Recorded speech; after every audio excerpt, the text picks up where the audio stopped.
Silav rojba şevanno hêvîdarmûn tev başin. Ez niha li mîvandariyê me ji were bültenek me hazir kiriye dixwazim pêşkêş bikim. Rewşa me weke heve guherînekî pir ciddî xuyanake lê di qada navnetewî de guherîn ve guherîn çêdibin li aliyê Amerîkayê li aliyê İsraîlê hîn guherîn hene tifaka wan zêdetir dibe.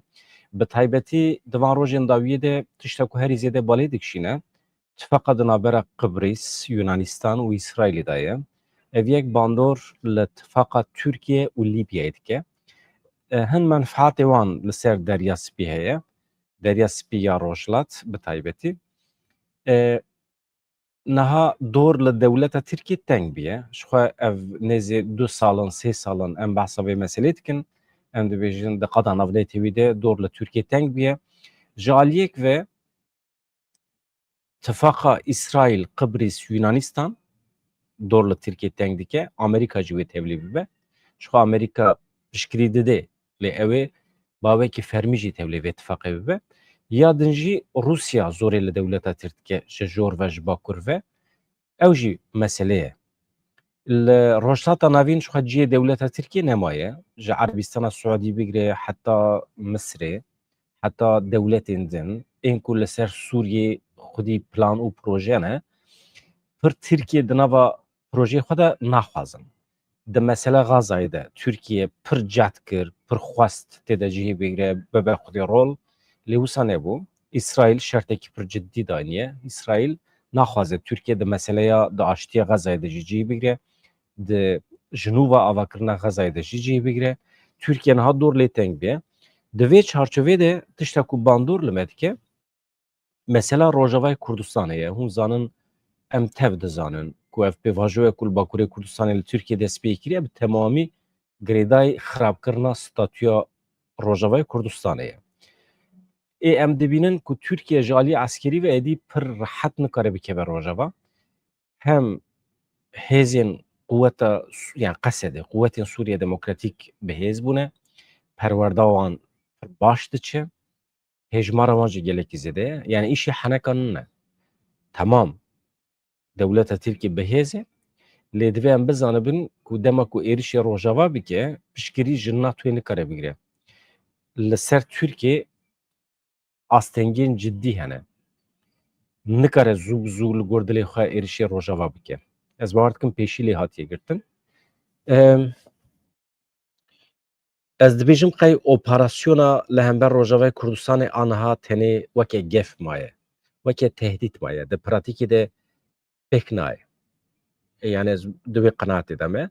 Wextê pêk were jî dewleta Tirkiye zêdetir wenda dike. Beriya 2 salan 1 Oktober bû. 1 meha dehan bû wextê ku êriş kir. Hûn zanin piştî wê êrişa dewleta Tirkiye ser Rojava hefteyekî piştî wî jî ew Hamasê êrişê ser İsraîlê kiribû. Heftê mehê. Hûn zanin yani rastî hev hatibû. Hem wext bû. Merû dikare girê de hev jî ji ber ku plana êrişa Hamasê ya li ser İsraîlê li Tirkiye li Stenbolê hat kirin. Ew plana wan jî li wê derê hat kirin. Milyarek dolar zirar dabûn Rojavayê Kurdistanê wê demê dewleta Tirkiye. Lê aniha sebebê ku dewleta Tirkiye êrişê ser Rojava bike nemaye. Hincet bahane nemaye. Bi vê pêvajoyê re gelek bahane ji destê dewleta Tirkiye derketin. Di vî aliyê de Rêzdar Abdullah Öcalan mafdar derket. Encama pêvajoyê wê bi kêrî Kurdan were. Mesela pêvajo bi ser keve jî bi ser nekeve jî. Di her halî de bi kêrî Kurdan tê. Di qada navnetî wî de navê Kurdan pak dibe ji lîsta terorê derdikevin. Êdî tu dewletekî nikare îdia bike ku Kurdan ji bo bi destxistina mafê xwe ê netewî serî li terorê dane. Tiştekî wisa êdî kes nikare îdia bike ji ber ku mantıqa Kurdan li holê ye. Niyeta Kurdan îro li holê ye. Yani ev ez dibêjim pir baş bû. Bahaneya dewleta Tirkiye êdî çênabe ku bibêje ez êrişê Rojavayê Kurdistanê dikim ji ber ku li wê derê teror heye li ser min tehdît heye. Tu dewletekî vê dunyayê de nikare bawer bike bi van teoriyên pûçê dewleta Tirkiye.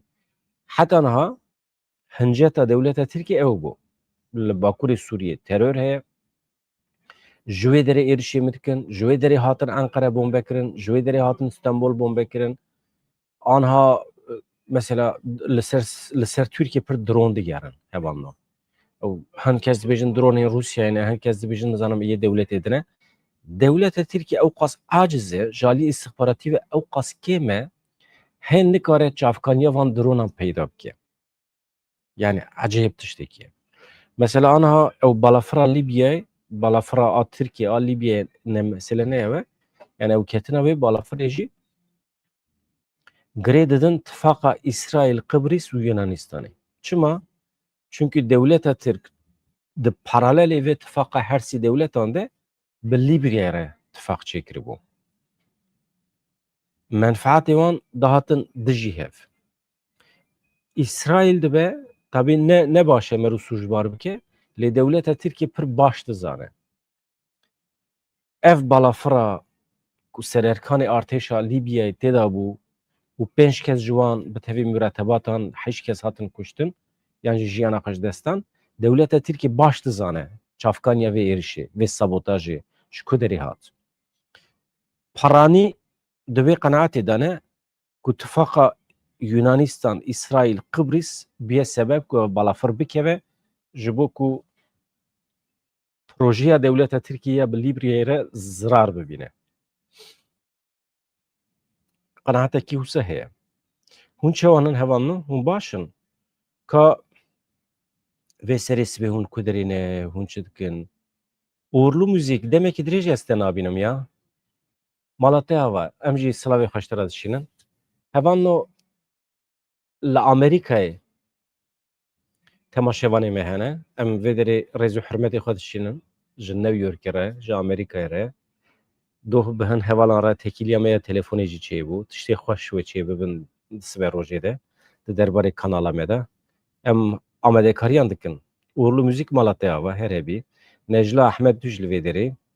Demek ki direce mi bu ara sohbet nekirine? Velat baran. Ya zamanı bereti bir amın Musa nabi ve got mahalle ve persi. Velat baran tu çevani. Necla Ahmet tuş kaderi tevli medbi mamuste. Ciye xaji bibejin. Her heben. Divan demin Davide ez geleki jwa razı me. Alaka heyej bu kanala me. Plan û proje me jî hene. Em dixwazin demên pêşme de bi şiklên cuda hinek. Projeyekî me li Wanê heye, kan binerin serê xwe digire nagire. Eger ya Wanê pêş keve, em ê hin sürprîzên baş bikin. Ne tenê li Wanê jî, li Almanyê jî. Niha ekîbê me çêbûne li Henderan.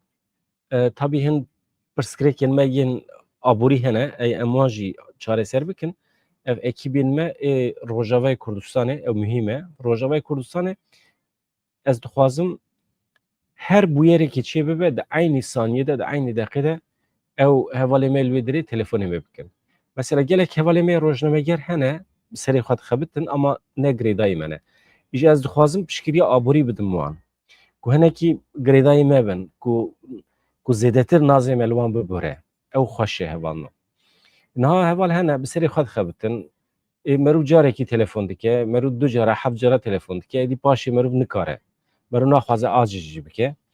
Ama wextê ku merûv hinekî bi kanalê ve girêdayî tekîliya wan aborî jî çêbike û ew jî bikaribin îdara xwe bi rêya kanala me çêbikin, pir serkeftinekî ciddî çêdibe. Wê demê merûv nazê mirovan dibihire, merûv nîvê şevê jî telefon bike, 24 saata telefon bike.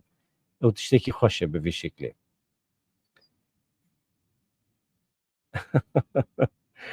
We goterê hevanda. Niha Noelê însan li Ewropayê li malê xwe ne, diçin mîvandayê, diçin bi hevra xwarin dixwin malbatî. Îja di vê çarçovê de partiyên Kurdistanî, sazî û dezgehên Kurdistanî jî cejna Noelê li alema Xristiyanê pîroz dikin. Weke roja bûyîna İsa tê zanîn, lê herkes dizane ku İsa kengî hatiye dünyayê kes nizane ya rastî yani ji aliyê ilmî ve hûn bipirsin. Yani rojbûna İsa nayê zanîn. Çünkü wextê İsa hat dünya heye kesî jê tune bû. Heta bû 30 salî jî Yani kes nizane bu ku insanekî bi navê İsa heye. Yani paşê wextê ku serî hilda li hember otorîteya wê demê hêzên desthilatdar, hêzên hikûmdar ê wê demê ez nebêjim niha bi hin bi kujêrên îsara tekildar dewlet yani hem cihû bûn hem Romayî bûn. Bi tifaqa wan İsa hat kuştin. Îja îro cejna Noelê ye. Tabii meselekî hinekî cuda ye. Ûzanın nakokî yani paradoksekî di jiyanê de ew e ka behsa İsa bikim. Mesela wextê ku İsa hat kuştin yan jî şehîd bû em bêjin. Êdî hûn çawa dizanin. Tu kesekî İsa nas nekir wê demê. Pir mahellî bû. Tenê zarokên mehla wî nas dikirin. Belkî jî pir kêm însanan ew nas dikir. Ji ber ku serî netewan ji otorîtê re hat kuştin. Paşê hat ji bîrkirin ya rastî. Çawa bû efsane ê ku ew kuştin piştî 200-300 sal şûn ve ew kirin efsane. Ew Romayê ku İsa dan kuştin ya jî bi xwe kuştin ji wan re îdeolojiyek lazim bû, felsefeyek lazim bû. Ji bo ku bikaribin biçin însanan îxna bikin, ji bo ku ji dagirkeriya wan re zemînek, îdeolojiyek hebe. Ew alimê wan anîn bîra otorîtê ku ew gencê ku me beriya çend sala kuştiye ew elmê wî hebû. Em dikarin wî bikin efsane, em wî dikarin di nava millet de zêdetir derbixin pêş. Wê demê İslam tune, Musulmanî tune, cihûtî heye. Wekî dîş tiştek tune ye. İja ev îsevîtî yani Hristiyanî 200 sal piştî İsa derket. Yani Romayan qebûl kir ku însanekî bi navê İsa mağdûr e li ser mağdûriyeta wî olek derxistin pêş mezin kirin. Yani paradoksa ku ez behs dikim ê ku ew dan kuştin îdeolojiya wî ji xwe re kirin rêber, rehber yani. Paradoks ev e. Acayip tiştekî ye. Yani şaş nemînin mesela çawa yani ji xwe hat fehm kirin. İja eger İsa nebiya Romayî nikaribûn pêşketana. İdeolojiya wî yani. Hevan no keceke keneke cejna Noelê ya alema Hristiyanan pîroz kirin ji xwe ew e.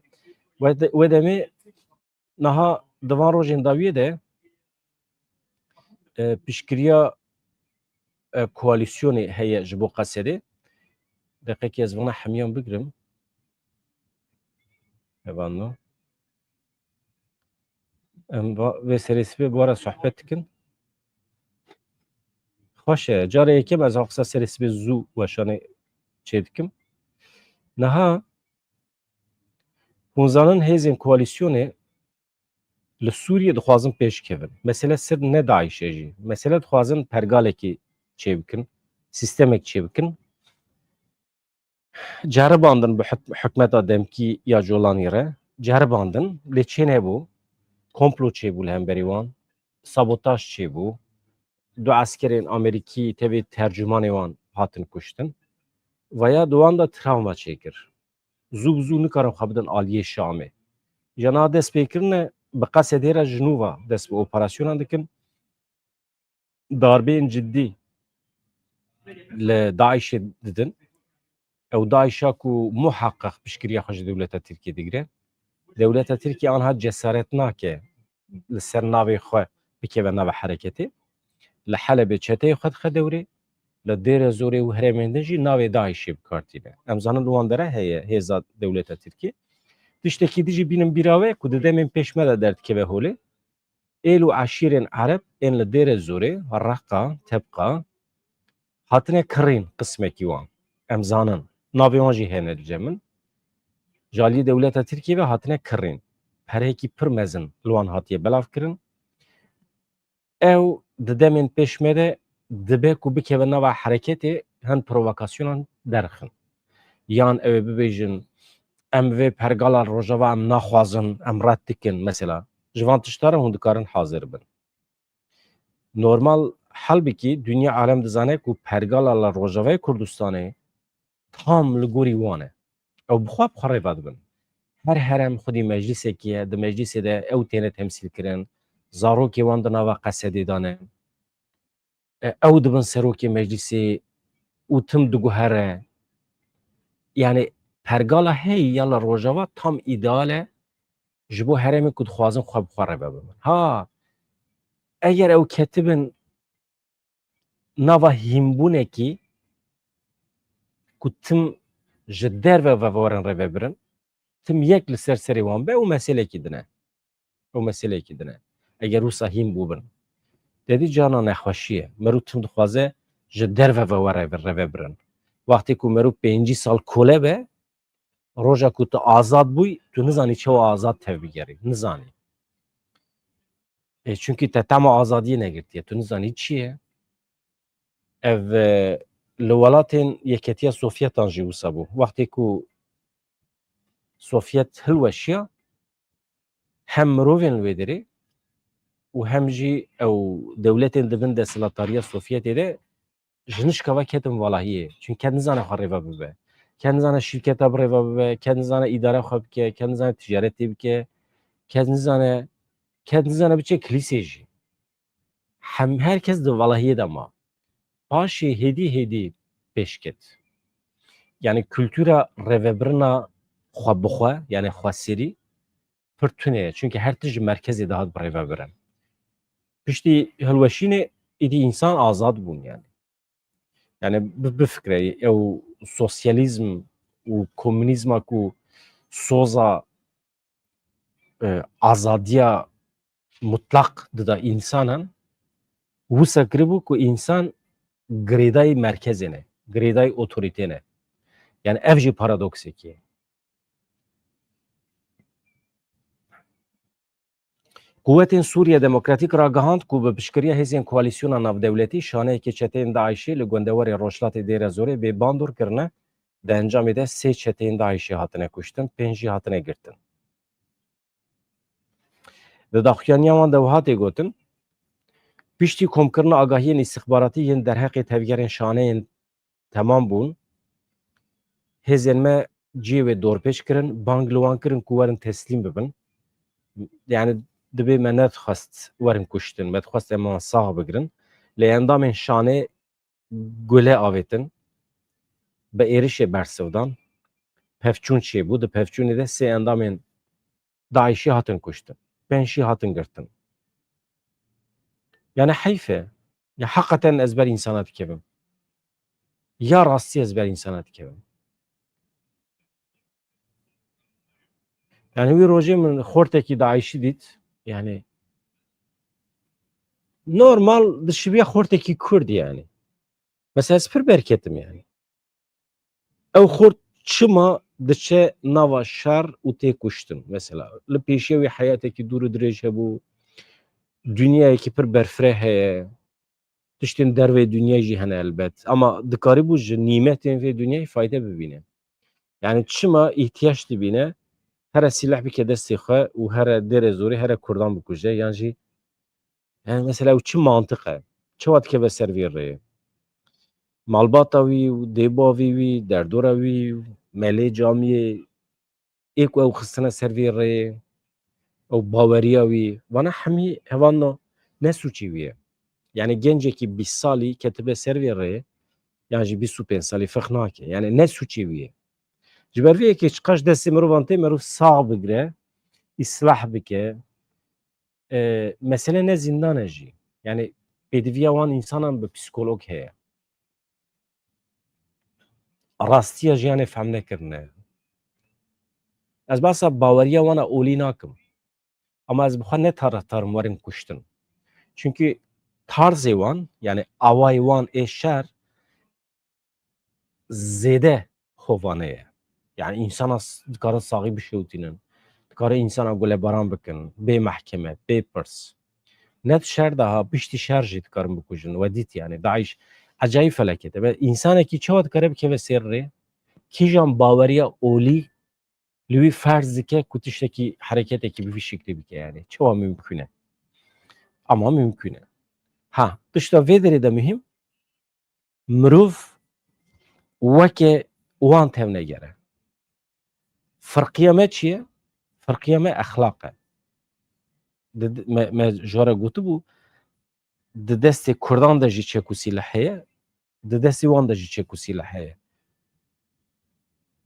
Tişta ku firqî dixe navbera her du însanên çekdar exlaq e, prensîb in. Ji ber vê mirov weke wan tev negere. Te Daişî dît hema lê nexe nekuje. Yani tu karî dîl bigirî. Navê wan hene, ez naxwazim navê wan bibêjim. Yani di lêpirsînan de dibê Diyarbûk û yani ev însanê hatine kuştin di zemanê xwe de teqemenî çêkirine, mayîn çêkirine.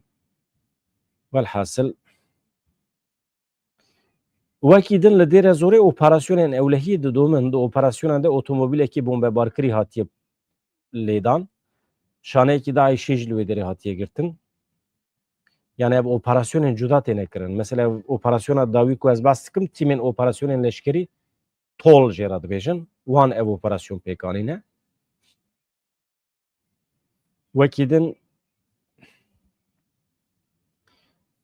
mesela li gorî lêpirsînên destpêkê ew kesî ku hatiye girtin li xwe mikur hatiye. Wî rojê hevalekî telefonê min dike dibê mikur hatiye çi ye? Mikur li xwe mikur tê. Yani îtiraf dike. Erebî de dibêjin îtiraf. Li xwe mikur tê ku teqemenî veguhestine û li şaneyên girêdayê xwe yani însanên girêdayê xwe sîleh belav kirine.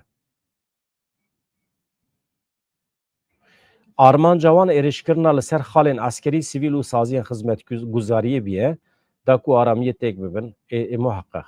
Hevan li Helebê dorpêça li ser taxên Kurdan tundtir dibe, ew mesele hê çareser nebiye. Ew çetên girêdayî dewleta Tirkiye ne? Özgür Suriye Ordusu bû, Millî Suriye Ordusu bû, navî çi bû işte. Ew. Yani zext û dorpêça komên çekdarî yên girêdayî hikûmeta veguheziya Sûriyê li ser taxên Şex Mehsûd Eşrefî li Helebê hê jî didomin heta zêdetir bûye.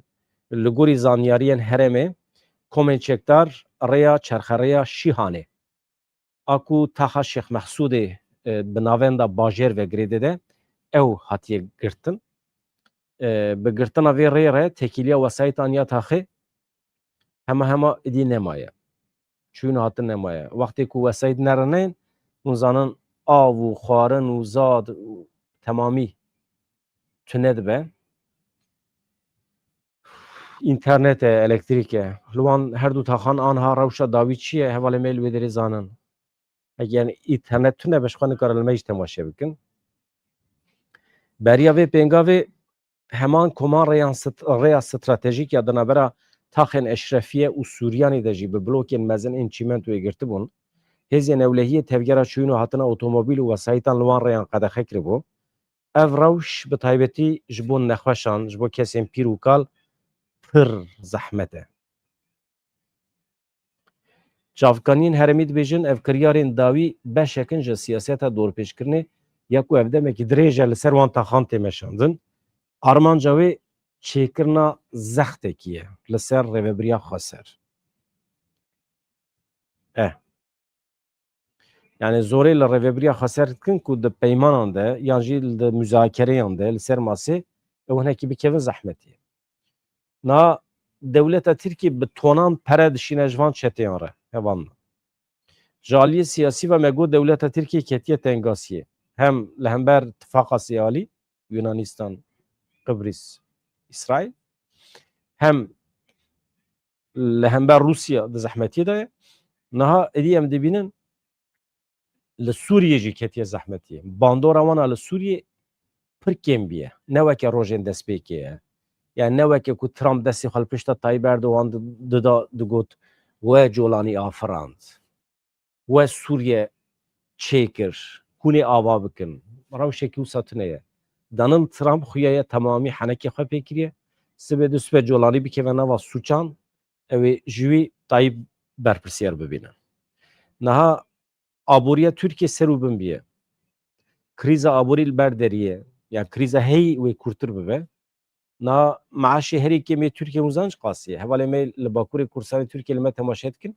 Tabii ji ber ku herkesî behs kir, em jî behs bikin 28,000 e. 28,000 teqebulê çawa dike? 500 euro. Derdora 500-600 euro tiştekî wisa dike ez bawer dikim. Yani eurowekî wextê derdora pêncî be, yani 500-600 euro tiştekî wisa dike ne? Yani ev bi vê perê merov çi qas dikare hêza kirînê em jê re dibêjin. Hêza kirînê, şiyana kirînê jî mirov bibêje. Ew mühîm e. Mesele ne tenê maaşê jî. Mesela hin li hin welatan hevano tu 500 euro qezanç dikî ama bi 500 euro tu dikarî pir goş bikirî. Tu dikarî rehet teqsiyê swar bî. Tu dikarî kiriya mala xwe bidî. Mesela 500 euro hêza kirînê a 500 euro mühîm e. Mesele ne ev e. Li Tirkiye hêza kirînê tune ye. Çünkü tiştên li Tirkiye tên firotin, tu çi restorantê xwarin dixwî, weke li Ewropayê ye. Mesela du êvarê di eybê mirov bibêje, 4 kesan me xwarin xwariye bi 100 euroyê mesela. û hem jî pir rehet bû yani. Welatekî Ewropayê. Li Tirkiye bi 100 euroyê 4 kes dikarin restorantê de li gorî kêfa xwe bixwin vexwin gelo. Ew mesele ye. Yani dike çi? 100 euro dike çi qas pere gelo? 5,000 mecbîr kiriye. Yani ez zû de neçûme Tirkiye nizanim. Yani ez hêza kirîna pere ez nizanim li Tirkiye çawa ye. Yani bi 100 euro merov dikare çawa tevgere mesela. Ez ji we re bêjim bi 100 euroyê li Ewropayê tu dikarî 2 depo benzîn bixî araba xwe. Yani 1500 kilometre bi 100 euroyê 1500 kilometre dikarî bajûyê erebe. Erê, rast e. Neşaşim ne? Erê. 1500 nebe jî 1200 kilometre dikarî bajûyê. Ya hêza kirîne ev e. Temam e. Ez li peyamê we binêrim hûn baştir zanin van tiştana.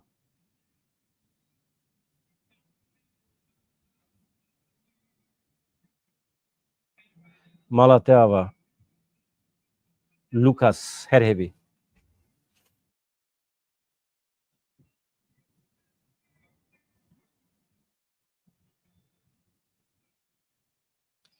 Hevan no wekî din me gotibû ew rêya mesele. Niha li Bakurê Kurdistanê Tirkiye ew pêvajo hevan no didome lê wisa kulek didome. Çawa kulek?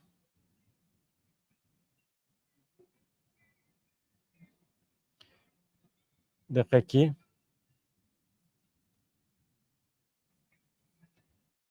Çünkü komisyona ku hat avakirin pir zeman dixwe. Wext dikuje. Bikerî tiştekî nehat. Çû îmraliyê hat, temam. Jaliyê resmî ve öcalan weke muhatap tê girtin. Lê her tiştî ku heta niha çêbiye jaliyê psikolojîk ve bikerî Kurdan tê. Li gor menfaetê Kurdan e. Ev baş e. Lê dewleta Tirkiye ji vê yekê nerazî ye. Çünkü dewleta Tirkiye tiştekî bi dest nexistiye heta niha. Di mesela têkbirina Kurdan de. Derdê dewleta Tirkiye ne ew bû ku bi PKK çek bide danê. Mesele ne ew e? Ji ber ku Partiya Karkerê Kurdistanê ev 20 salin dibêje derdê me ku em jaliyê çekdarî ve şer bikin tune ye. Em dixwazin têkoşîna xwe birên siyasetê bimeşînin. Ji ber vê yekê dewlet vîya zanîbû dewlet kengê bixwasta dikarîbû PKK çek bide danîn. Gazî dikê tê dibêje tu çima şer dikî îcab nake were têkoşîna xwe birên din bidobîne. Veya ji xwe tê zanîn. Derdê dewleta Tirk rojava bû. Pergala heyî ya la rojava diviya bû hilweşanda. Rêw rêbazekî digeriya.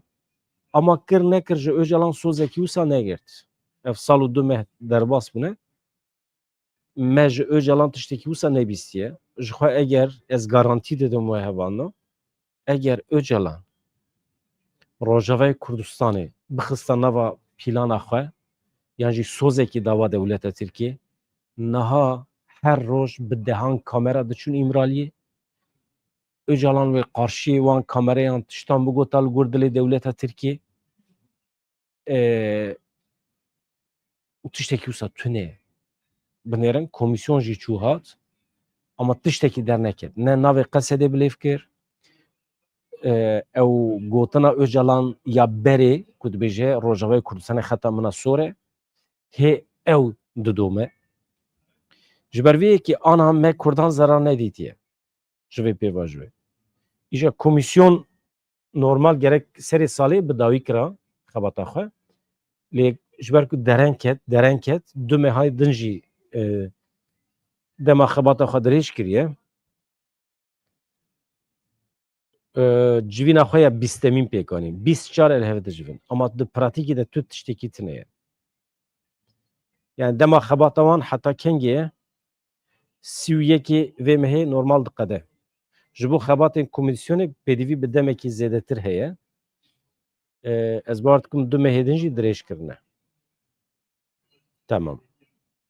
Di dengdanê de biryar hatiye girtin dema xebatê du meh hatiye dirêj kirin. Rast e. Niha hevan we dixwazim ji we re behsa pergala esmanî bikim. Pergala parastina esmanî ya Rojavayê Kurdistanê binêrin. Ev tiştekî pir mühim e. Dronên dewleta Tirkiyê wextê ku werin ser Rojavayê Kurdistanê ew ê werin xistin. Dronên dewleta Tirkiyê êdî nikarin rehet li ser Rojavayê Kurdistanê bigerin. Çima? Çünkü êdî ê Kurdan jî pergaleke parastina esmanî heye.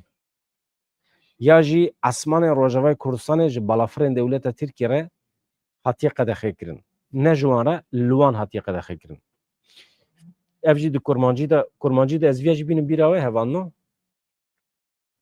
Mesela gelek hevalê me rojnameger dibêjin civîna çapeme falan civîn ji çapemeniyê re girtî yan jî dewam kir. Halbuki ji çapemeniyê re girtî wergera Tirkiye. Tamam mı? Basına kapalı. Li kurmancî divê merûv hinek cudatir bibêje. Yani ez li dijî wergerê me wergera ji Tirkî merûv bibêje civîn li çapemeniyê girtî didome. Yan jî domiya. Feq nake. Li çapemeniyê girtî ji vê derê jî Rojavayê Kurdistanê li dewleta Tirkiye hatiye qedexe kirin. Yani firêna balafirên Tirk êdî hatiye qedexe kirin li ser asîmanên Rojavayê Kurdistanê.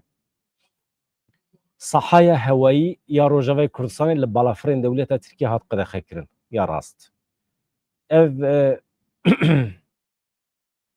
dengê mi baş tê we Nacî Ezdê me hinek derdorî jî deng heye ji bo wî dibêjim. Mala wê ava hevanda. Tabii derdê wê ku hûn kurmancî rast bikar bînin tune ye. Ême hevalê me kurmancî çapemeniyê de dixebitin hevanno. Derdekî wan heye. Kurmancî rast binivîsînin ji ber ku dibe numûne. Mesela tiştê ku em dinivîsînin dibine ekranê de hevalê me pir dir ji me re dinivîsînin. Dibe mamoste em kanala we wekî akademî dibînin, wekî dibistan dibînin, divê rast were nivîsandin. Tiştê ku hûn dinivîsînin em dibêjin temam sedî sed rast e. Wextê ku şaş bejî em divê rast e. Ew şaştiya me weke rast bikeve nava civakê de ka nexweş e. Ji ber vê ev erka me ye wezîfeyekê li ser milê me em tiştan rast bibêjin, rast binivîsînin. Lucas mala te ava.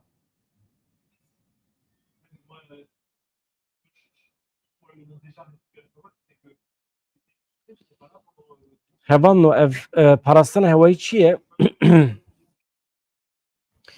Hêzên hevpêmaniya navdewletî sewqiyeta xwe ya eskerî ji bo Rojavayê Kurdistanê didomîne li gorî çavdêrgeha Sûriyê SOR ew saziya ku mafê mirovan re eleqedar dibe dibêje di nava 24 saetên dawiyê de 4 balafirên barhilgir kargo yani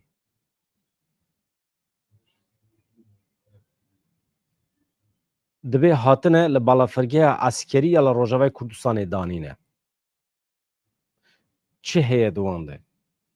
Sîstema parastina esmanî.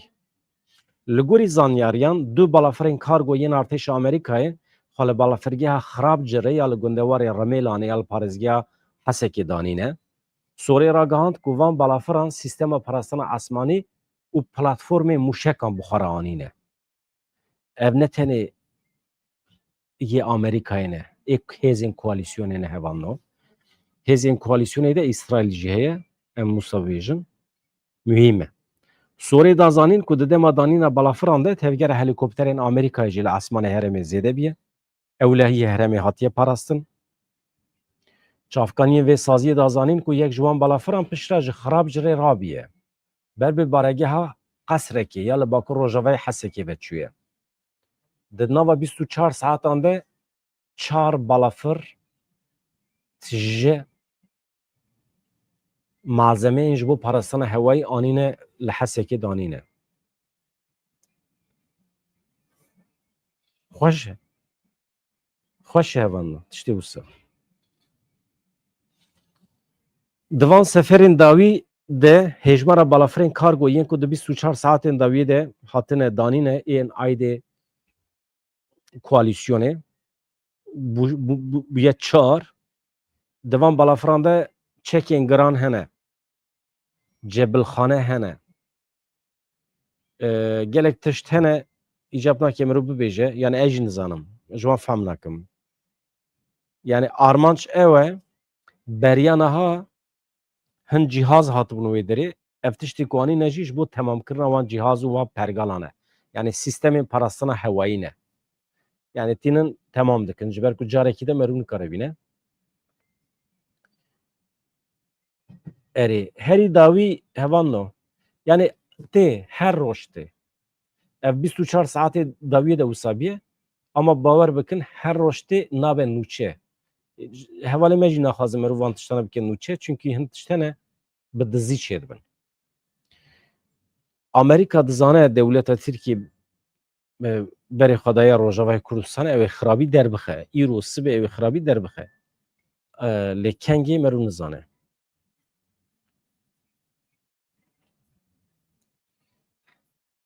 Ev meseleya ketina balafirê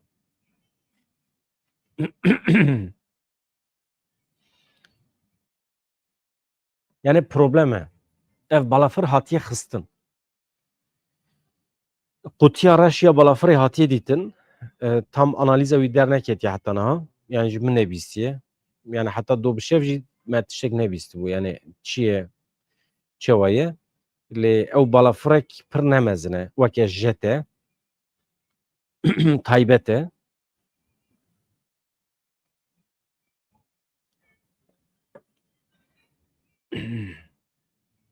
Ama kî têda ye?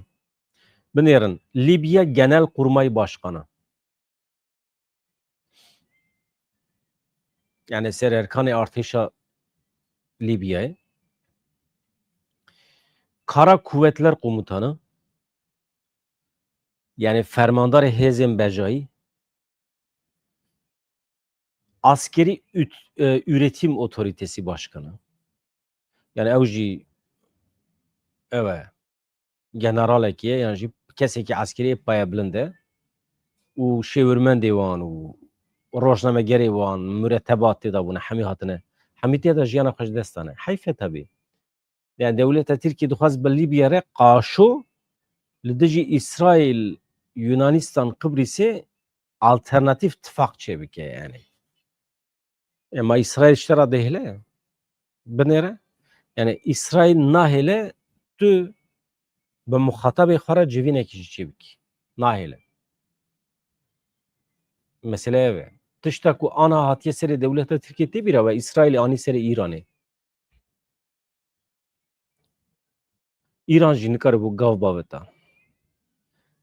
İranê gazî rêberên Hamasê dikir ji bo were yan jî rêberên Hizbullahê Tehranê da kuştin. Hem jî berda, hem jî di otêla wî de. Jana xistina balafirekî ji bo İsraîlê pir hêsan e. Ez naxim stûyê İsraîlê. Ez nabêjim îlla İsraîl kiriye, lê dibe merûv zanibe yani. Merûv zanibe ku dewleta Tirkiyeyê zû bi zû nikare gavan bavêje. Niha tiştekî muhîm heye hevano. Medya İsraîlê tiştekî îdia dike. Eger medya İranê ba, medya Ewropayê ba tiştekî dine ama wextê ku medya İsraîlê be wate diguhere. Medya İsraîlê hevano çi dibêje? Peymana Şam û Qesedê dikare têk biçe. Yani ew rewş heye. Çima tiştekî wisa dibêjin? İşaretê wî jî hene hevano. Niha heta niha eger ev peymana dehê adarê ku yek xalekî wî jî heta niha nehatiye pêkirin, eger îro li ser piyan e, eger hê jî îro behsa wê tê kirin, ev tenê bi xêra Qesedê ye. Qesedê bi îsrar dibêje em pêk bînin. Ji heşt xalan pêk tê, heft xalê wî temamen girêdayê hikûmeta Colanî û hikûmeta Şamê ye. Dibe ew me pir caran gotiye naxwazim dubarê bikim. Yani hebûna Kurdan di destûra bingehîn de, çêbûna parlamentoyê, vegera koçberan, vekişîna dewleta Tirk ji herêmên dagirkirî, tonkî tişt hene ku eleqa wan tenê bi Şamê heye.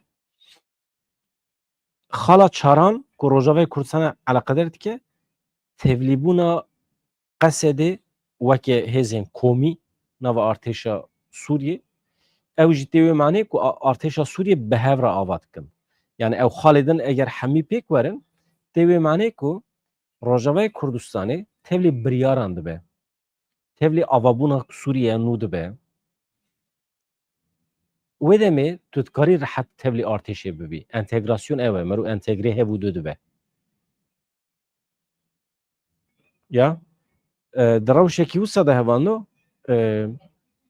problem çê nabe. Ama dewleta Tirkî dibêje bila Qesedê xwe belav bike, sazî û dezgehên xwe teslîmê hikûmeta Colanî bike. Ama du Aldar Xelîl tişek pir balkêş digot ya. Ew ez hinek xistim şüphê. Ve eger godar bikin, eger muhakkak ve godar kiriye, min tamamê hevpeyvîna bi Aldar Xelîl re min parve kiriye yani du serê sibê min parve kir. Heval bixwazin diçin godar kin yani ne dirêje nîv saete. Ya dibêje eger Şam girêdayê vê peymanê biya, ranê dibû ji me re nameyekê nû nedişand, şertê xwe dan nedanî pêşiya me. Eger girêdayê vê peymanê biye. Xuya ye nameya ku şandiye ji Rojavayê Kurdistanê re tamamen daxwazê dewleta Tirkiyê ne. Yani banga teslimiyetê. Ve ya hakikaten bir hürmetî ki pir mezin e li hember Rojavayê Kurdistanê. Ji ber vê yekî êrişê Helebê dikin, taxê Kurda dikin. Ve ya ne Colanî û ne hikûmeta Demkiya Şamê ye. Wisa fehm nekin. Tamamen proje dewleta Tirkiye, zexta dewleta Tirkiye li ser Şamê ye. Eger dewleta Tirkiye ev siyaset nemeşanda, Kurdan pir rehet dikarî bi Colanî re bida bistanda li hev bikirana. Yani mümkün e. Ez yani qenaatekî wisa heye ku me dikarî bû rehettir li hev bikira. Ama vê derê medya İsraîlê çi dibêje? Mühîm e.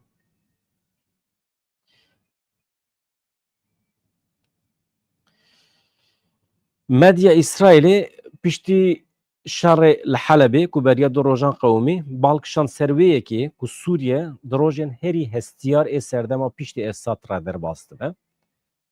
Rojnameya di Jerusalem Post ya İsraîlê şerê dijwar yê li Helebê wekî têkçûna pêvajoya aştiyê şîrove kir. Pêvajoyê aştî ya di navbera Qesedê û Heteşê de. Di analîzên rojnameyê de tê destnîşankirin ku hêzên Sûriya Demokratîk Qesedê li hember gef û tehdîta operasyoneke muhtemel ya Tirkiye amedekariya pêngava کنگره نتیویا کردستان دike ya sala 2026 mesela hemen lehember gefin devleta Tirki Rojavay Kurdistan'ı amede karya civinin kongre netiviya Kurdistan'ı dike. Mesela çi alakam be he? Eğer devleta Tirki erişe Rojava bike yeketiya netivi a Kurdan çe be kongre netivi a Kurdan çe be tamamı Kurdin her deri cihanı 300,000 Kurdên cihû ê li İsraîlê ew jî di nav da hemî radibin ser piya. Eger dewleta Tirkî êrişê Rojava bike, Kurdistana serbixwe dibe garantî. Çünkü dünya alemê dî dibîne ku ji Kurda re pergalek lazim e, garantî lazim e. Aniha dewleta Tirkî îdia dike ku ew bixwe dewleta Kurdan e jî. Eger êriş bike, wê demê tê wê manê eger dewleta Tirkî êrişî van Kurdên liheng ên aştîxwaz bike, êdî Xwedê zane ew çi bîne serê Kurdên serhildêr. Kurdên Rojavayê Kurdistanê Kurdên herî aştîxwazin. Ya şer kirine, westiyane, 20,000 ewladê xwe dan di vê rê de. Derdê wan ê ku êrişî dewleta Tirkiyê bikin, derdê wan ê ku serê xwe bi dewleta Tirkiye re bêjîşînin tune ye. Çapemeniya İsraîlê balê dikişîne ser vê yekê. Di vê demê de ku bi cîhanîna peymana tevlîbûnê jê re dibêjin entegrasyon ya rêveberiya Şamê û Qesedê dihate axaftin, şerê li Helebê rojev guherand. Medyaya İsraîlê cihê da şerê di navbera hêzên girêdayî rêveberiya Şamê û hêzên ewlehiyê yên Kurd asayîşê de ku li taxên Kurdan ên Şêx Mehsûd û Eşrefiyê hene. Rojnameya di Jeruzalem Postê ev pirs kir. Gelo hêviyên aştiya navxweyî diqedin. Gelo li Sûriye li Rojavayê Kurdistanê hêviya aştiyê cihê xwe ji şer re dihêle. Rojnameyê bûyerên li herêmê hem weke raportekî şermê û erê yani ev rojname bûyerên li herêmê weke analîzekî stratejîk a sala 2026 pêşkêşî xwendevanê xwe dike. Yani analîzekê ye. Çi ye têda? Modela tevlîbûnê iflas kiriye yan na. Yani modela tevlîbûna Qesedê yan nava artêşa Sûriye yan jî avakirina artêşekê nû ya Sûriye bi tevlîbûna Qesedê ve ya iflas kiriye ya ew bidome. Binêrin. Analîza wan çi ye? Li gorî nûçeya rojname van pevçûnên dawî ên li Helebê mîmariya nû ya ewlehiyê ya Sûriye hejand. Wanî berhilweşîne. Di Jeruzalem Postê diyar kir, dihate plankirin ku ev tax bibin modeleke ka Qesedê çawa tevlî artêşa Sûriye bibe, vî şerê ev hêvî kêm kir. Yani rol model bû. Ev her du taxên li Helebê merû çawa dikare tevlî artêşa Sûriye bibe. Li wê derê ew model dikarû bihata sazkirin. Lê bi vî şerê re maftariya Qesedê derket holê ku tevlî artêşê nebe. Mesela Duh Aldar Xelîl dîsa dibêje hêviya me a parastinê tenê Qesedê ye. Mesela Qesedê nebe em çi dikin? Em çawa xwe biparêzin mesela? Em li hember êrişên ku werin ser me em çawa xwe biparêzin? Veya firqiya me û Alewiyan û firqiya me û Duruziyan çi ye? Hebûna Qesedê ye. Qesedê nebiya derdê wan çi ye biçin êrişî Alewiyan bikin? Ew beriya her kesî bihatine ser me. Wê demê Qesedê nebe nabe. Ez wextê dibim Qesedê hûn YPG fehm bikin ne mesele ye. Pergala parastinê. İja Jeruzalem Post didomîne evanû rêveberiya Şamê Qesedê bi êrişkirina ser nexweşxaneyan sûcbar dike. Qesedê jî dibêje êriş ji aliyê komên bê kontrol ên Şamê ve hatiye kirin. Taxên Şêx Mehsûd Eşrefiyê ên Helebê ji sala 2012 ve di serdema rejîma Esedê jî bi awekî xweser dihatin birêvebirin. Li gorî rojnamê daxwaza rêveberiya nû ya Şamê ya kontrolkirina temamî ya van deran û daxwaza hêzên Kurdî ya parastina destkeftiyên heyî weke astengeh herî mezin ya li pêjiya pêvajoya tevlîbûnê tê zanîn. Li gorî medya İsraîlê ev teqîna li Helebê yani ev şerê ku nû çêbû li Helebê dikare tesîreke domîno li herêmên din ên Bakurê Sûriyê çêbike. Ji bo Kurdan sala Kongreya Netewî ye. Pispora Rojhilata Navîn ya rojnamê Suzan Qutîzayê Qûyî taze balkişan ser wêneya li pişt van şerên li herêmê. Li gorî Qûyîtayê zê ev alozîya divan rojên dawiyê ya sala 2025 de yani behsa şerê Helebê dike pêşdîtina şerê man û nemanê yê sala 2026 e. Daxuyaniya fermandarê giştî Qesedê Mazlûm Abdî ya sala 2026 jî wê bibe sala Kongreya Netewî ya Kurdan di medya İsraîlê de deng veda. İsraîl, çapemeniya İsraîlê pir giringî dide yeketiya nava Kurdan. Ev tiştekî xweş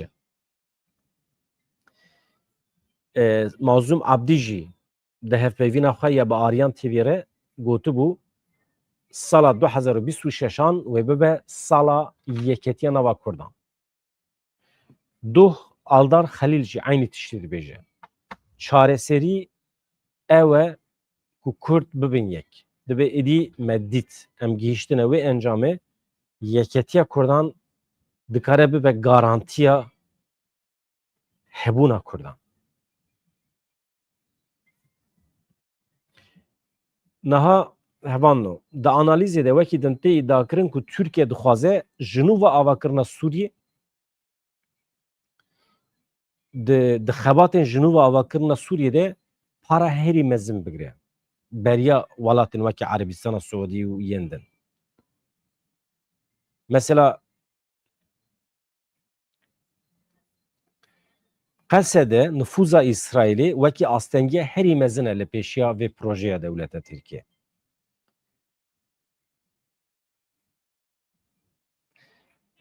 Di xebatên ji nû ve avakirina Sûriyê de evaya mesela ez tenê behsa aboriyê nakim. Qezenca aborî û avakirina Sûriyê nakim. Di avakirina artêşa Sûriyê de sazî û dezgehên Sûriyê de tevlîbûna mîtê û tevlîbûna tesîra Tirkiye ya li ser sazî û dezgehên Sûriyê hemî hem siyasî hem aborî di avakirina wan de du astengehên serekê hene. Yek Qesedê û hebûna rêveberiya Xweser ya din jî tesîra İsraîlê ya li ser Sûriyê. Her du jî astengin li pêşiya dewleta Tirkiye. Ji ber vê yekê ye gef û tehdîta dewleta Tirkiye. Şiyariya Wezîrê Karê Derve ê Tirkiye Hakan Fidan ya ku dibêje êdî sebra me diqede û şertê artêşa yekgirtî ya Wezîrê Parastina ê Tirkiye Yaşar Güler çapemeniya İsraîlê de wekî sinyala dagirkirinê hate xwendin.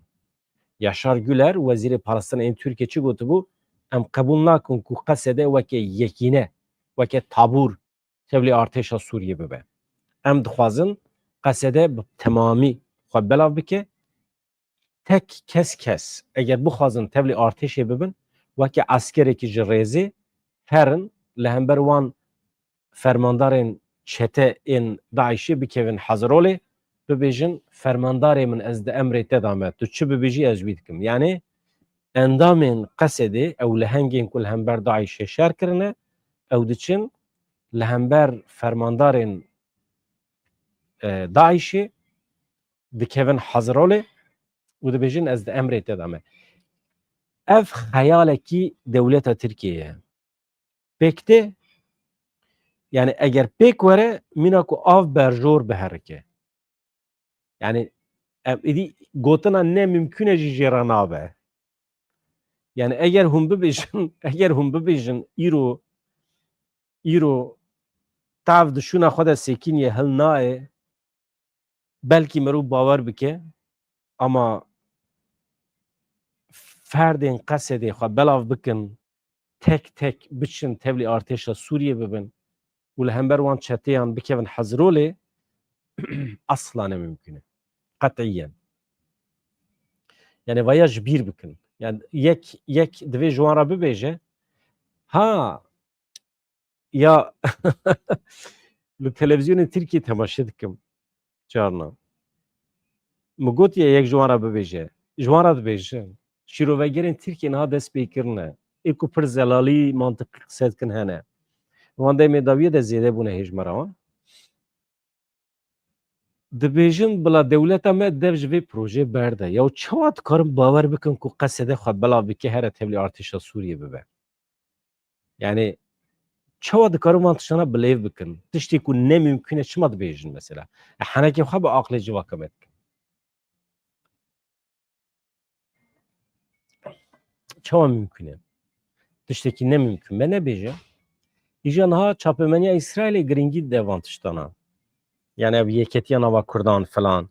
Şiariya Wezîrê Karê Derve Türkiye Hakan Fidan ya ku dibêje sebra me diqede û şertê Wezîrê Parastinê Türkiye Yaşar Güler ku dibêje qesede bila xwe belav bike yek tevlî artêşa Sûriyê bibe di çapemeniya İsraîlê de wekî sinyal hatiye xwendin. Yani sinyala dagirkirinê. Dewleta Tirk amedekariyan dike. Li gorî wê analîzê hevalino tê pêşbînîkirin ku dewleta Tirkiye ji bo sîstema xweser ya qesedê bihelîne dibe ku di destpêka sala 2026 de dest bi operasyoneke eskerî bike. Yan jî derdora serê salê. Ev hemî mümkün in. Em dizanin di binî de hazirî hene. Döbendiya di navbera Donald Trump û Pentagonê de. Niha nakokiyekê heye di navbera siyaseta Donald Trump û Pentagonê de. Yani artêşa Amerîkayê de. Çi ye ev döbendî?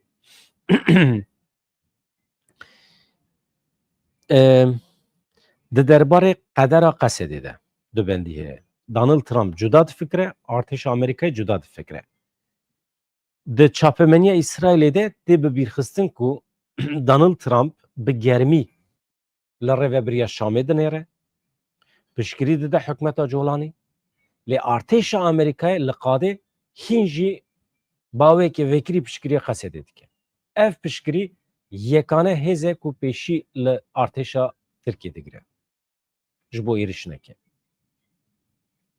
Tespîtek pir balkêş e. Li Amerîkayê dubendî heye. Du fikrên cuda heye. Donald Trump, Tom Barak xwenêzê hikûmeta Şamê dikin.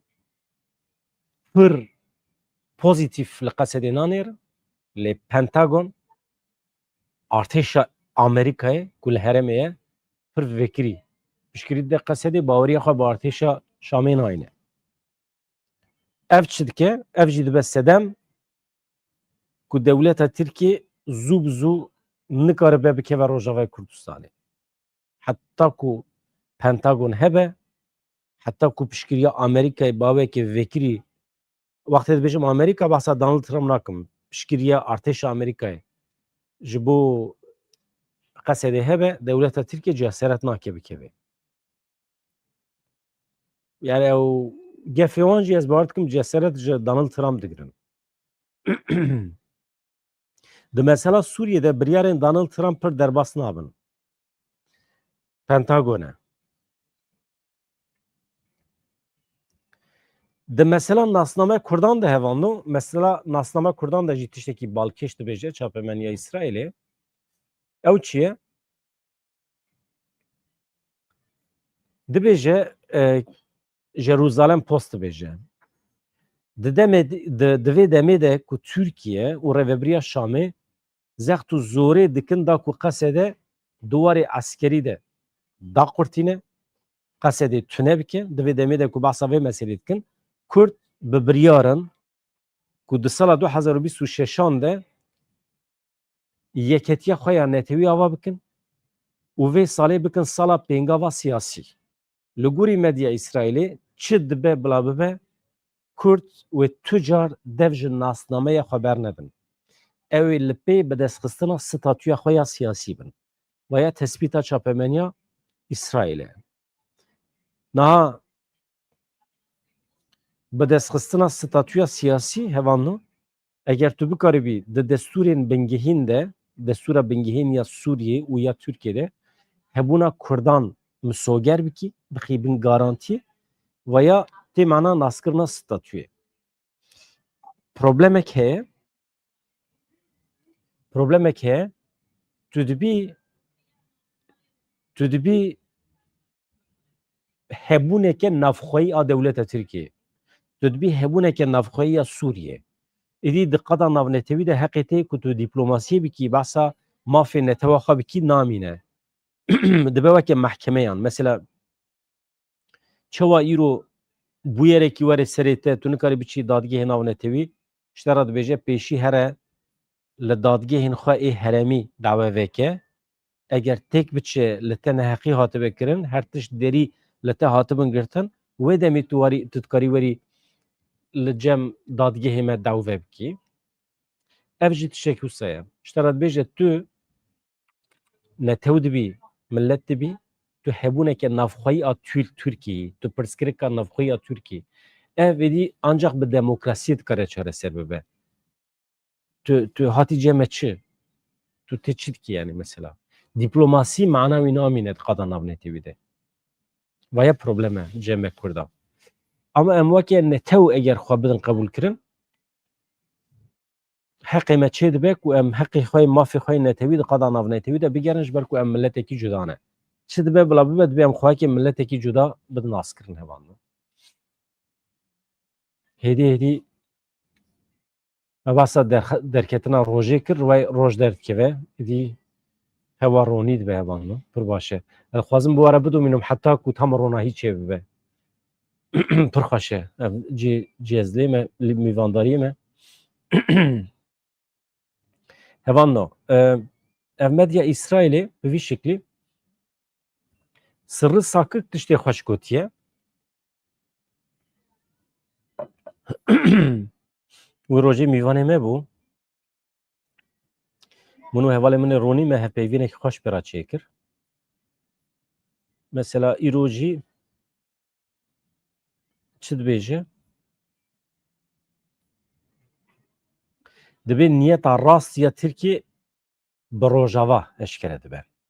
Dewleta Tirkiye niyeta xwe ya di derheqê Rojava da çi nîşan bide di derheqê Kurdan de jî wî difikire. Ka ez bêjim wekîlê me çi dibêje? Sirri Sakik wekîlê Dem Partiyê Agiriyê dibêje eger Tirkiye aştiyeke rasteqîn dixwaze, divê destpêkê bi Kurdên li Rojavayê Kurdistanê re li hev bike. Rêya aştî di Rojavayê Kurdistanê re derbas dibe. Parlamenterê Dem Partiyê Agirî Sirri Sakik balkişan ser nakokiyên di navbera gotinên hikûmeta Tirkiyeyê li ser aştiyê û kiryarên wan yê di derbarê pêvajoyê de. Sakik dibêje dema ku dewleta Tirk ava bû, Mustafa Kemal gotibû ku ev komar a Kurd û Tirkan e. A xewan hevpar e. Lê 4 sal pişt re di sala 1924 de her tişt berova jî bû. Gotin li vî welatî Kurd tune ne. Ziman çanda wan jî tune ne. Ji wê rojê heta îro li dijî Kurdan zulüm, kuştin, zindan û sürgün heye. Kurdan jî her tim got em hene. Îro em hatine qonaxekê wisa ku divê dewlet û tevgerên siyasî êdî vê rastiyê bibîn. Kurd hene. Ya her cara ku ez vê gotinê dibîsim cerifim. Ya çi ye yani Kurd hene? Meriv çawa rabe hebûna xwe îspat bike ya? Zulmek pir mezin e ha. Zulmek wisa mezin e ku meriv ji te re bêje tu tunî. Tu nelvêdirî, tu tunî. û tu pêncî sala tê bikoşî sirf tu hebûna xwe îspat bikî. Ya zulmeka xwesa mezin heye ya. û dewleta Tirkiyê rojekî poşmaniya xwe beyan nekiriye.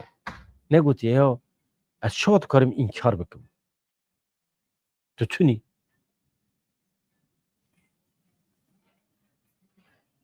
Yani ez şerm dibînim. Yani ez herim di xebatên dîplomatîk de herim ji xelkê re bibêjim ya em hene. Em hene ha? Çawa em hene ya?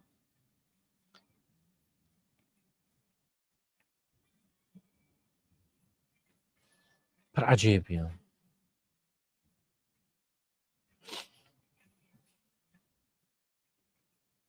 Yani per acebe. Yani mina ku meruj insana ki bêje yani di rastiyê de tu ne insanî aslında tu heywanekî ya feq nake kîja heywan yani pisik dibe küçük dibe. Ya bêje şiklî min insan e? Na, na tu rast nabînî. Şiklî te jî ne insana. Tu küçükî. Ji ber vê heqê te tune yani mesela tu li ser masê xwarin bixwî, heqê te tune tu vêya bikî, heqê te tune vêya bikî. Yani cureyekî apartheid ya li Başûrê Afrikayê yani. Li Başûrê Afrikayê jî ji me baştir bûn. Mesela Başûrê Afrikayê apartheid hebû,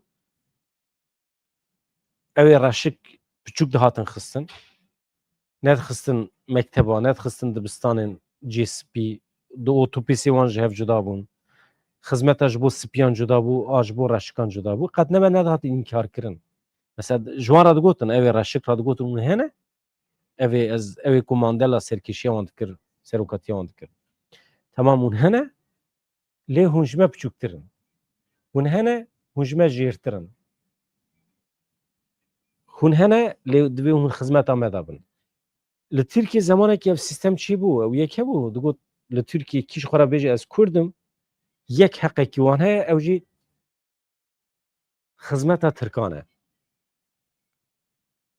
Kîj xwe re bêje ez Kurd im, tenê heqekî wê heye, ew jî bikeve xizmeta Tirkan. Wekî din tune ye, heq tune ye.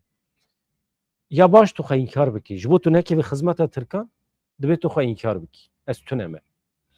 Ecayîb zilme ya. Ji bo ez gotina sirri sakî dibîsim. Mesela Kurdan jî her tim got em hene. İro em hatine qonaqekê wisa ku divê dewlet û tevgerên siyasî ve rastî êdî bibînin. PKK ji bo çareseriya demokratîk amade ye. Sirri sakik li ser pirsa gelo PKK wê çekan dayne bi bîr xist ku ev ne cara yekeme ku ev mijar tê nîqaş kirin. Abdullah Öcalan berê jî helbesta xwe ya ji bo danîna çekan nîşandebû ji xwe. Birêz Öcalan sala 1993 û gelek carên din jî gotiye ku eger çareseriyekê demokratîk hebe ew amade ne dev ji çekan berdin. Eger hûn dixwazin aştî çê bibe, divê hûn gavên pêwîst bavêjin. Divê hûn deriyê îmraliyê dî vekin. Eger hûn dixwazin PKK çekê xwe dayne, divê hûn zemîna siyaseta demokratîk ava bikin. Lê hûn îro siyasetmedarê Kurd ê weke Selhedîn Demirtaş di girtîgehan de dihêlin. Bi yasayên terorê wana mehkûm dikin. Bi vîya wayî aştî dibe? Çawa mümkün e? Ji destpêkî ve em dibêjin. Yek ji îşaretê niyeta baş ya dewleta Tirkiye ew e, Selhedîn Demirtaş û hevalên wê hemî însanên ku ji doza Kurd hatine girtin serbest berde. Ev îşaretê yekem e ku dewleta Tirkiye dikare bi wan niyeta xwe ya pak nîşan bide.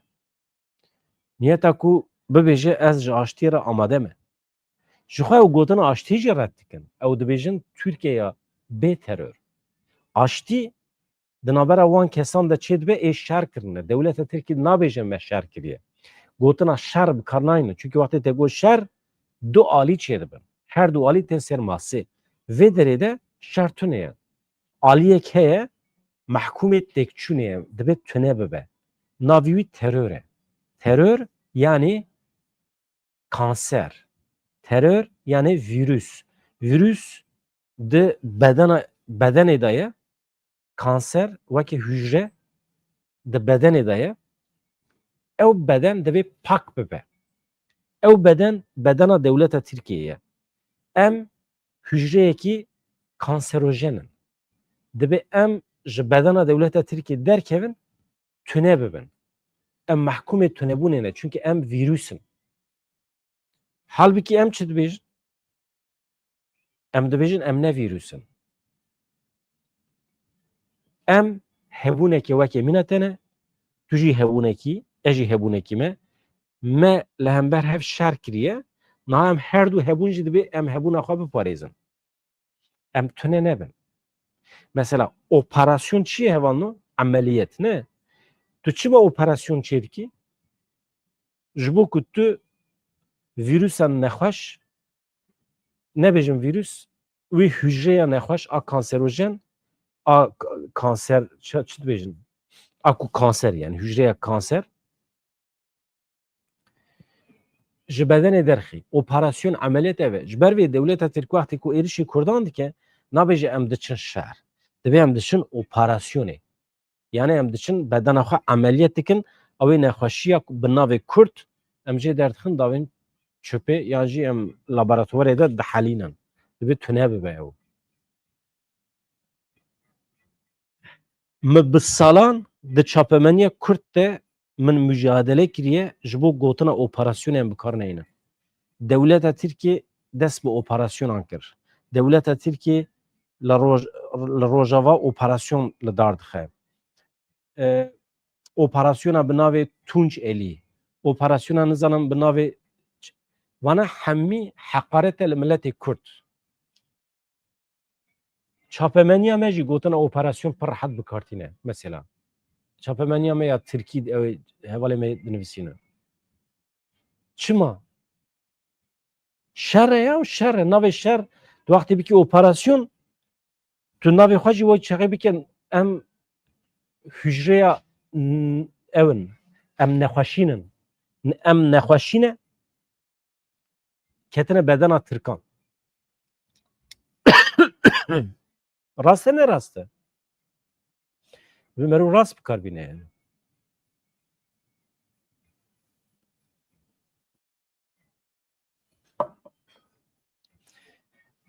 roj çêbû ne êdî hêdî êdî ronahî çêbû xweş e baş e evan niha ya Selahedîn Demirtaş heyf e ya hûn bawer dikin rojekî derkeve were li vê derê rûnê û em ji xwe re hevpeyvîn çê bikin ez pir dixwazim eger derkeve Avrupayê muheqqaq ez biçim û bibînim yani mesela kamera me hê li vê derê ye ew jî li vê derê ben ji xwe re sohbet dikim çi têda yani çi têda yani pir xweş dibû di demên pêş me de hevalekî me ji Amerîkayê wê tevlî me bibe ez bar dikim heftê carê ew ê ji netewên yekbûyî ji New Yorkê tevlî bültena me bibe heftê carê ez pir dixwazim hevdîtinê me hene îrojê me hevdîtinekî çê bikin tiştekî wisa bibe xweş e ka min êrin çawa dibe yani ez di nava xewatan de me ji bo vê kanalê pêş bikim evan Sırrı Sakık ve gidin çi dibêje ev mesela Selahedîn Demirtaş mühim e evan Sırrı Sakık rehne li Wezîrê Karê Derve Tirkiye Hakan Fidan kir diyar kir ku polîtîkaya Tirkiye ya li hember Rojavayê Kurdistanê arê li ber aştiya navxweyî jî digire wiha xifî Hakan Fidan li bajarê me dibe ji Mûşiyê xelkê were jî dibe wextê ez diçim serdana Mûşiyê û heqrebayî wê li wê derdê jê re dibêjin ji pizmamê me re Silavan bêje ew jê re dibêjin Pismam lê ew diçe Şamê li dijî Kurdan hevdîtinan dike em jê re dibêjin li şûna ku tu biçî Şamê here Qamişloyê here Rojavayê Kurdistanê gotina xwe berê li meclisê jî gotibû Sırrı Sakık anha divê hevpeyvîna xwe de jî dibêje here Qamişloyê here Kobaniyê netirse ew kesek tiştek te nake kesek tiştek nayne serê te yani yani kes Hakan Fidan esîr nagire tirsonekin bana ya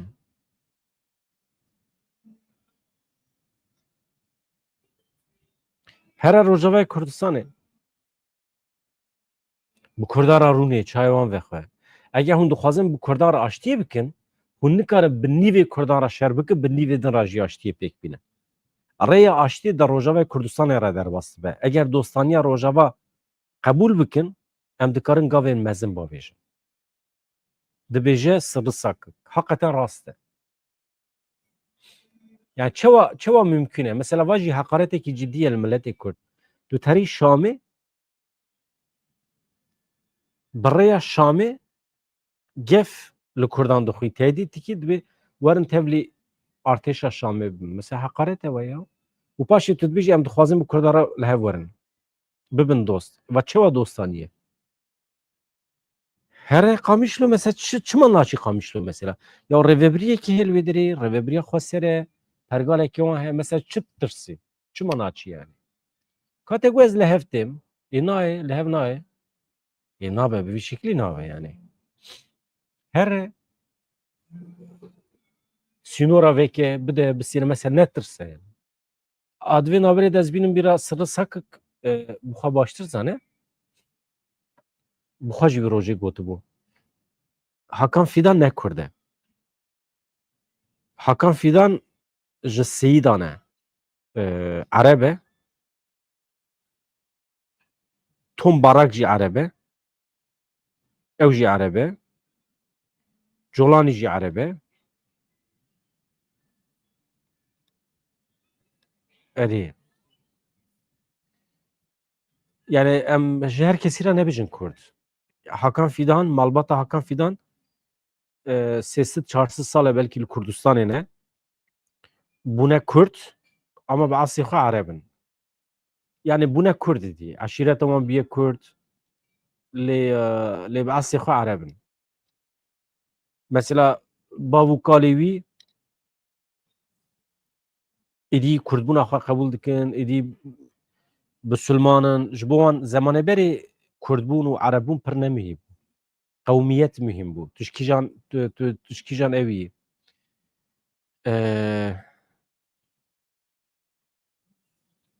Yani a mühim Müslümanî bû. Ne bû yani netewbûn van sed salê de wî de çêbû. Tişkîjan netewî. Tu Müslüman bî temam. Tu dibî Müslüman. Herkes Müslüman ba temam bû. Ama qewmê İslamê mühim bû. Tabii jêra dibêje ümmet. Ama a mühim qewmiyet ser mesela netew nebû yani.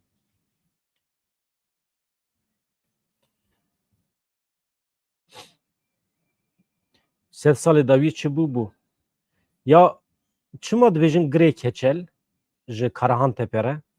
Rastê gelo.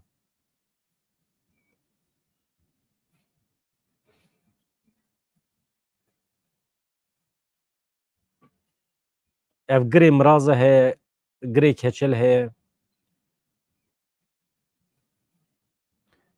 Wana dewlemendiyê Kurdan e hevan no.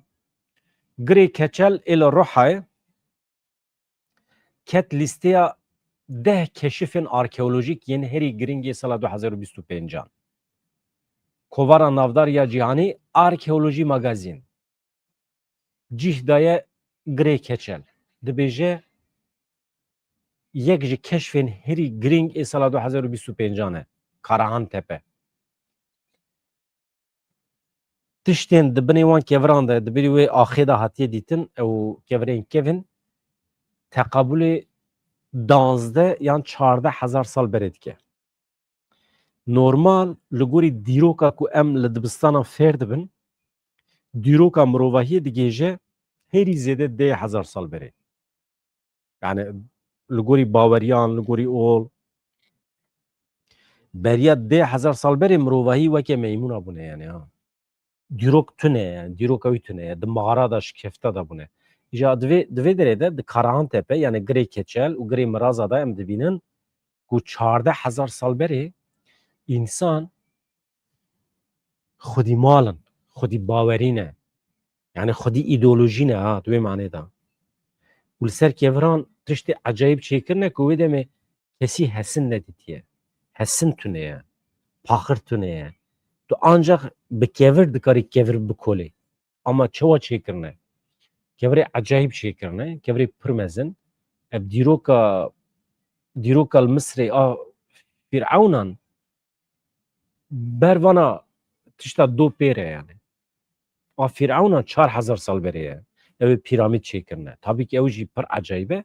Yani dibêjin ne mümkün e bi destê însanan hatibe çêkire. Yani mantıka insanan ne a 4,000 sal berê, mantıka insanan ya îro jî nikare wan pîramîda çêbike. Mantıka îro ya insanan wan pîramîda nikare çêbike. Yani ew peykerên ew xwesan mezin ku mükemmel çêbûne. Mükemmel yani.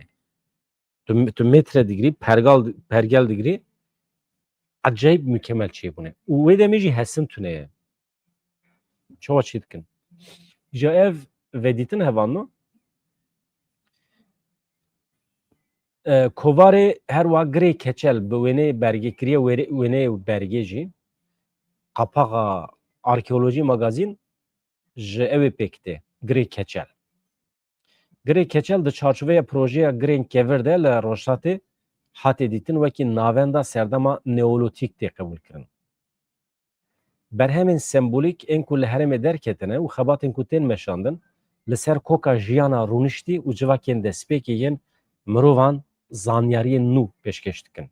Dîroka heyî didin guhertin. Tişta me behs kir ew e.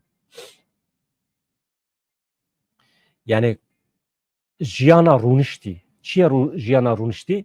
Zemanê berê însan tim ji bo ku xwe xwedî bikin, derdora xwe û zarokê xwe xwedî bikin, tim diviya bû bigeryana. Tu çivê derê ku derê şev be tu şeva xwe li wê derbas dikî. Gerokin yani. Weke koçerê me. Koçer ne wisa ne ya? Digerin? Silav û rêz ji bo hemî malbatê me yê koçer. Her derê hene. Yani nahûnê bêjin ya gel ev koçerê me çima jiyanekî rûniştî çi? Ana koçerî nemaye. Koçerî tiştekî coğrafîk e. Mesela koçerê me naçin Afrikayê, koçerê me naçin Tirkiye, koçerê me ê Kurdistanê ne. Ji bo pezê xwe xwedî bikin li ku derê çêrekî hebe tişin wê çêrê yani. Pir hevalê min ê koçer e em cana henekî xwe bev dikin. Hevan na. Berhemên sembolîk ên ku li herêmê derketine hevan na çi nîşan didin? Jiyana rûniştî nîşan didin. Civakên destpêkê yên mirovan zanyariyên nû pêşkêş dikin yani. Ew civakên destpêkê ên mirovahiyê. Belkî jî neyê destpêkê ne. Belkî beriya wan jî hebûne însan. Me ya tiştek ku me keşif nekiribe ji me wetirê tune ne. Halbuki hene em me keşif nekiriye. Em nizanin. Yani em ji cehaleta me ji cehaleta me wetirê ew der tune ye. Şey çi dibêjin? Yani em ji cehaleta xwe re hincet dibînin. Mîna keşfa Amerîkayê. Amerika heye, Amerika Latin heye, Amerika Bakur heye, milletên xwe cihî hene. Ama Avrupî dibêjin keşfa Amerikayê. Wan keşif kiriye, hûn nizanin. Halbuki Alaska heye, ew ji Rusya, Alaska cîranê hevin. İnsan tim çûne hev hatine. Ama we keşif nekiriye. We nedîtiye. Qaşo Christoph Kolomb diçe Hindistanê tirsa Tirka nevere derya spîra derbas bibe. Diçe aliyê din ê cîhanê ra derbas bibe. Tesadîf xwewenda dike rastî Amerîkayê tê dibe me keşif kir. Giravekî wisa tune bû. Yani nîvê dünyayê Amerîka dibe me nizanibû heye. Te nizanibû em çi bikin? Evan ez pir dirêj nekim ronahî jî çêbû. Roj li me vebû. Pir xweş e. Me basê girê keçel dikir. Yani girê keçel dibêjin li ser sahna cîhanê ye. Girê keçel perçeyekî girîngî projeya girê kevir e. 26 Kanûnê pêncemîn salvegera wê dibe me pîroz kir. Jalî kovara bi prestîja cîhanê arkeolojîk magazîn ve di nava 10 vedîtinên ewil ên sala 2025 de hate nîşandan. Di bergê kovarê de jî cihê girtiye. Xebatên zanistiyên ku em wan axan dimeşînin, tiştên ku em di derbarê dîroka mirovahiyê de dizanin, hemî ji nû ve şekil didinê.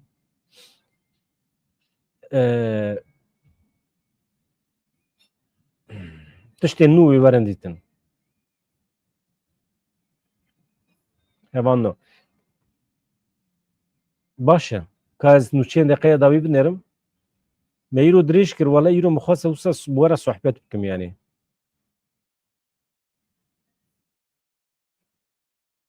Ya bila Arab bin. Mesele ne ew e? Nato Arab bî, Kurd bî. Dedî serokê HDP jî Arab bû. Mesele Anha jî mesela Seroka Dem Partî jî Ereb e. Mesele Erebbûn, Kurdbûn, Tirkbûn mesele ne? Merûv xwedî exlaq be, problem tune ye. Hakan Fidan pirsgirêkî wî exlaqê hene. Yani pirsgirêka wî ye medenîbûnê heye. Mesela nizane bikene. İnsanekî nizane be bikene problem e. Mesela çima nizane bikene? Çima nizane esprî bike? Çima ji sanat hunerê fehm nake? Bana hemî problemin. Eger hindik hunermend biya ji hunerê fehm bikira, bizanibe bikeniya, insanekî bizanibe bikene işte fehm dike. Pir mühim e. Ya o çar rojê dünyayê ye. Çar rojê dünyayê tu nikarî tîq tîq bikenî. Tu xwe asteng dikî. û tu her tiştî asteng dikî.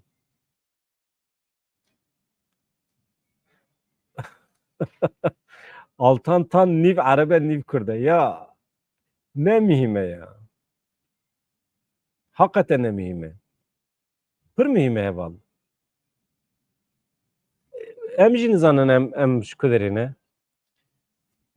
Ê me normal ez Kurdim ama dibe ku me de Ermenîbûn jî hebe yani.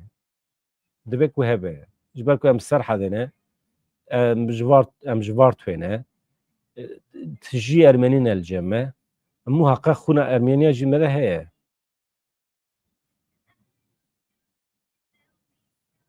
Te çi got?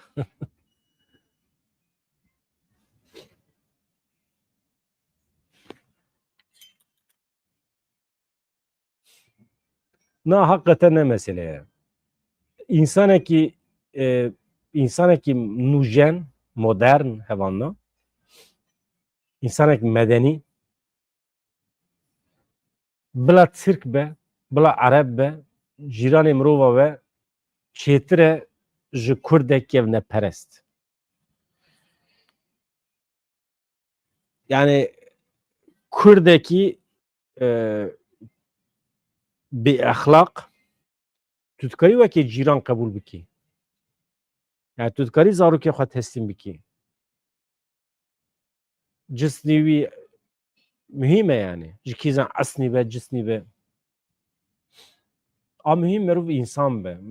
Alman be, Swîsrî be, Fransız be, Türk be. Ama exlaqê wî li gorî te be, tu dikarî teslîm bikî. Ez hema nûçeyên deqeya dawî binêrim hevan na?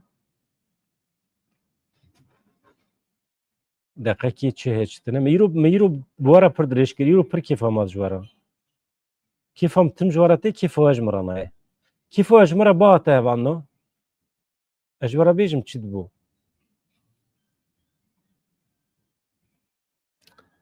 Kêfa we ji me re bihate, we niha hêjmara abonê min kiribû milyon. We niha rê dabû min ku ez bikaribim Mecîd mala te ava. Gelek spas dikim ji bo endametiye te. Hevan û ev endametî mühim e ha. Katıl butonu heye. Ya ezanim gelek heval telefonê min dikin dibêjin katıl butonu em dibin endam ama em naxwazin navê me xuya bike. Namî jî ji hevalekê re gotiye hevalê ku dibin endam ez navê wan vedişêrim. Sîstemekê heye ez bi xwe jê fehm nakim. Lê hevalekî pispor ez ê jê re bêjim bila van mesela Mecîd bî endam endametî yani her meh tu alîkariyekî aborî de katıl butonu. Hakikaten min nizanî bu.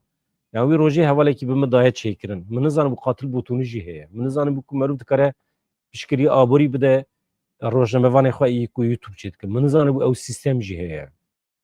We heye hevalê me çê dikin dibe yani.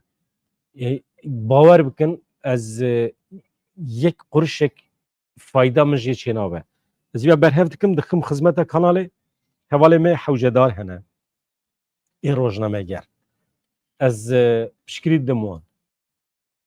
Mesela kompütüre me heye ez ana nikarim biguherînim. Ew kompütüra me ku tim cemide ev e. Binêrin? Ev e. Ev e. Ez ana bi vêya dixebitim. Hemî xebata xwe bi vêya dikim. Pêkavê? Tamam. Çû ne? Tamam. Baş e.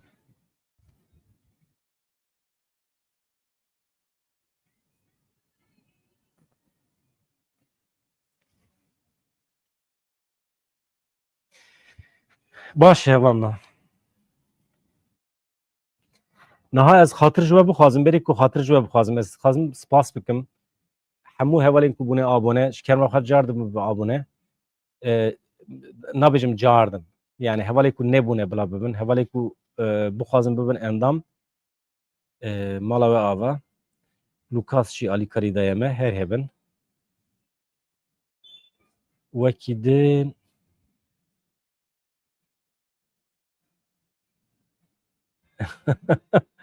divê em rexnê te qebûl dikin ya mesele çi ye evan newzanin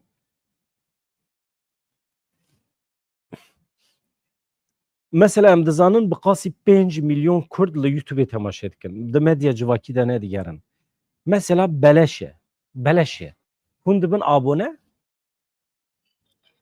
dengê Kurdî mala we de çêdibe hûn dengê Kurdî li zarokê xwe didin godarî kirin xweş e yani mesela di zerara we tune ye hevalê me bibin abone xweş e ne tenê ê min hemî hevalên kurmancî axîf kî dibe bila bibe bila kurmancî biaxife destek bidine piştgirî bidine bila ji were xizmetê bike derdora min bi qasî pêncî hevalê min ê rojnameger hene hemî weke min dikarim bixebitin mesela ez nikarim were bixebitînim halbuki milyonek temaşevanê me hebe milyonek abone hebe bawer bikin hûn beleş dibin abone ne hûn pere nadin milyonekî abonê min hebe ez garantî didim we ez wan pêncî hevalê xwe rojnameger ez dikarim bixim xizmeta we ji bo we bi şev bi roj nûçiya bigerin analîzan bikin bixebitin siteyên înternetê kurmancî vê bikin yek kanalekî Tirkî ve demê namîne her tişt dibe Kurdî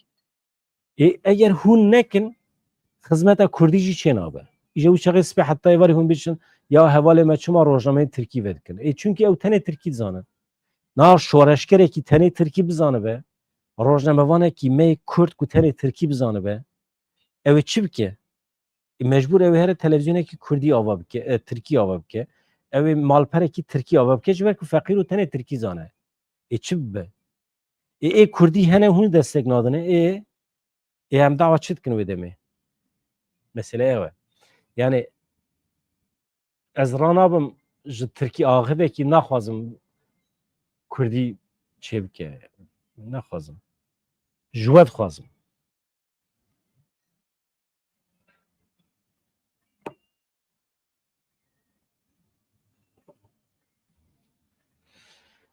ka Hesenbek te çi gotiye ji min re deqekî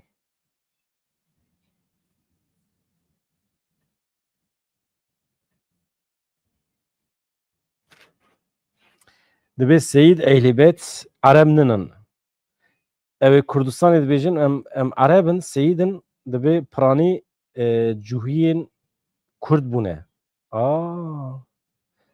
bi Sulman ji bo koka wan werin ji bîrkirin ji xwe re dibêjin em Erebin ha bûne bi Sulman deqekî vaya agahiyekî balkêş e dibêje Seyid yani Ehlî Beyt ne Erebin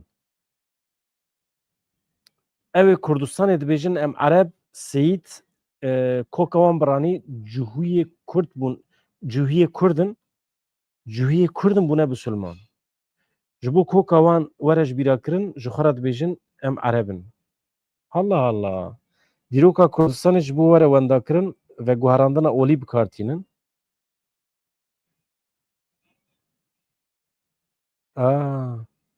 yani tişek balkêşe min nizanî bû ji bo ku cihûbûna xwe nîşan edin dibêjin em Erebin mümkün e